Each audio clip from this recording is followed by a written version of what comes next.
So welcome back to Engineer Jeremy Tutorials. So here we have another example. So find or same example to nung part 1. So gagamit tayo dito ng ibang approach. Kung gusto niyo makita yung isang approach, punta kayo dun sa part 1 nung application of integral calculus. So makikita nyo dun yung part 1 nito and paano graph itong curve na ito. So may tutorial din doon paano tayo mag-graph ng curve. So sabi natin, we will try naman another method. So in which gagamit naman tayo ngayon ng horizontal strip. So kanina is vertical strip ang ginawa natin. But now, gagawin natin is horizontal strip naman. So kung papansinin nyo, yung horizontal strip, drino ko lang siya hanggang dito lang. Bakit? Kasi sabi natin, yung nandito sa quadrant 1 na area, yan, yung area na yan,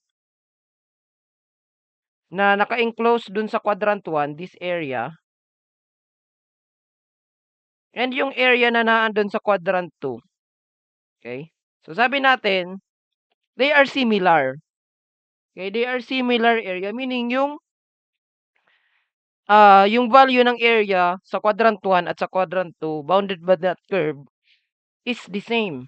So therefore, kung kukunin pala natin yung area dito sa isang part lang and i-multiply na lang natin siya by 2, so makukuha natin yung total area ng lahat ng curve na to. So therefore, magiging mas madali yung pagsosolve natin kasi liliit yung magiging area na pagsosolvan natin. Okay? So now, let's try solving this one. Sabi natin, gumawa tayo ng horizontal strip. And pag horizontal strip, yung differential natin is along the y-axis.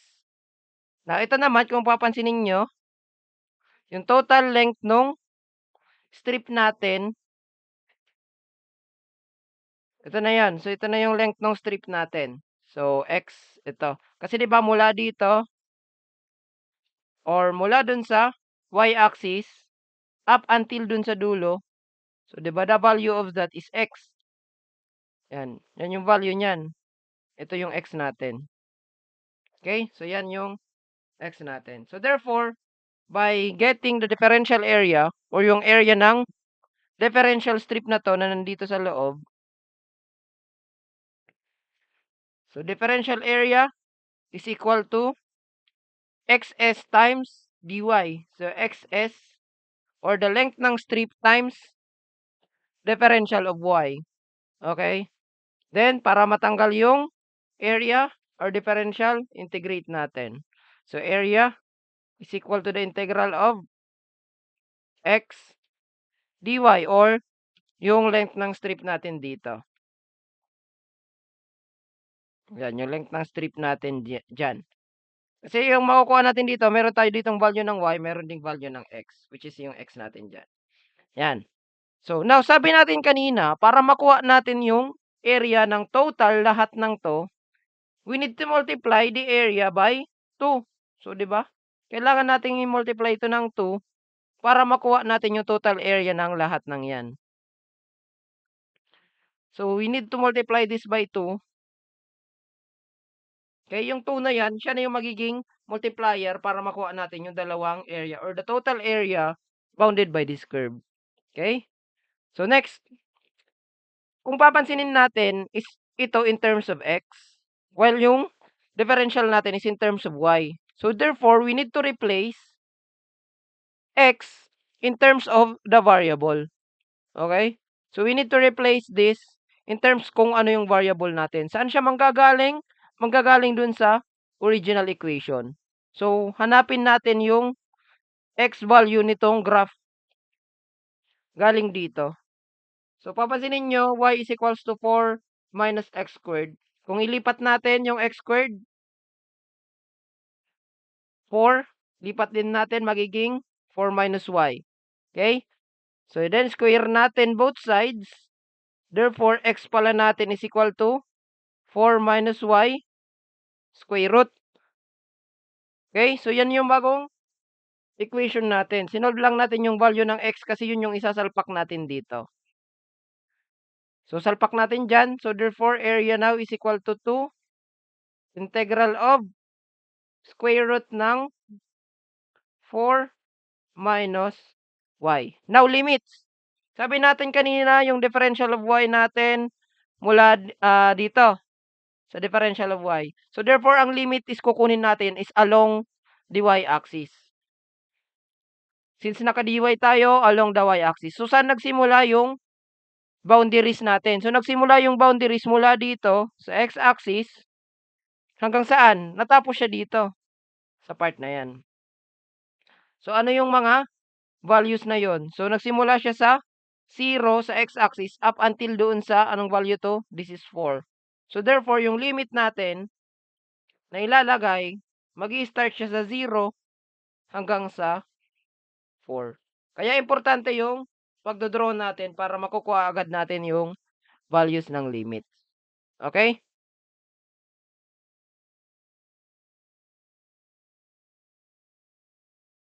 Next. So, solve natin ito. So, dy. Solve natin itong integral na to.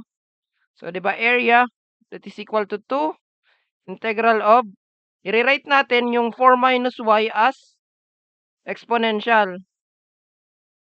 dy from 0 to 4. Now, if we let u natin is equal to 4 minus y, ano yung du? Negative dy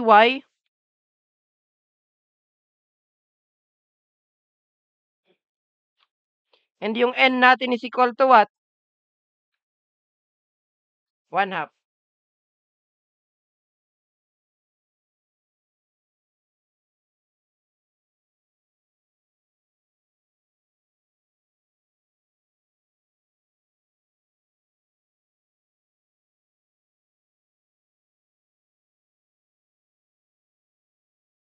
Okay? So, anong kulang natin? So, papansinin nyo, kulang tayo dito ng negative sa dy.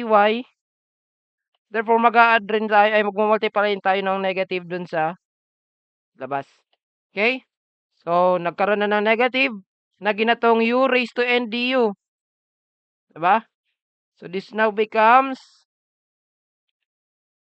u substitution tayo.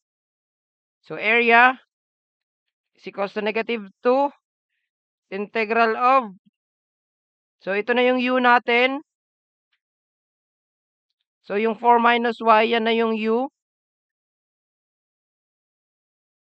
So, na lang. U raised to 1 half du. So, pwede kasi nating palitan yan. Kasi ito na yung du. Let's change color. Diba? Ito na yung du. Ito yung n. Meanwhile, ito yung u natin. U raised to n du. Para mas madali yung pag-solve natin. Okay? So, this is now equal to what? Negative 2 integrate. Anong integral ng u raised to 1 half? U raised to 1 half plus 1 over 1 half plus 1 limit from 0 to 4. So, wala na yung plus c since may limit na. So, negative 2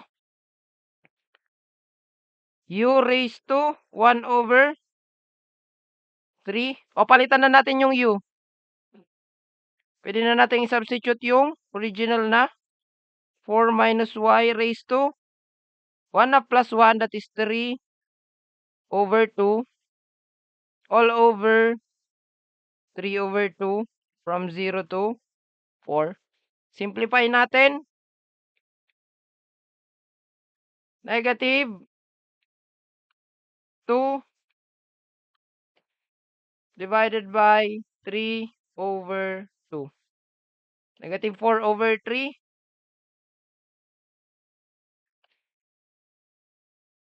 So, negative 4 over 3 times 4 minus y raised to 3 over 2 limit from 0 to 4. Now, applying limits,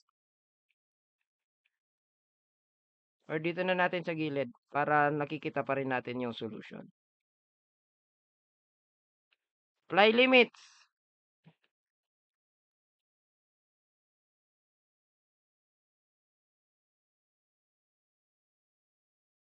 Negative.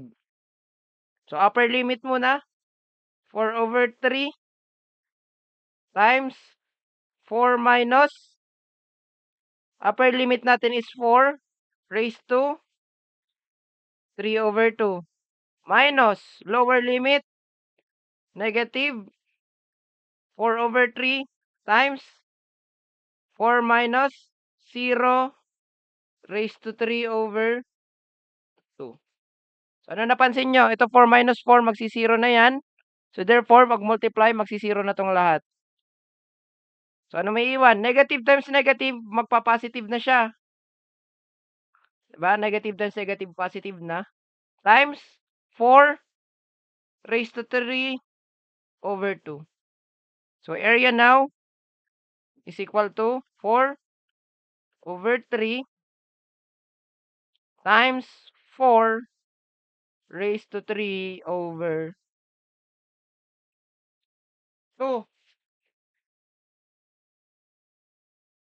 Okay? So, press equal. Ano napansin nyo? So, same siya ng area kanina. So, kahit anong way ang gamitin nyo, you will arrive at the same answer. Or this is 10.67 square units. So, same answer ang a-arrive nyo nyan. Kahit anong solution ang gamitin natin. Okay? So, yun yung example natin ng plane areas under a curve. So, thank you. Have a good day.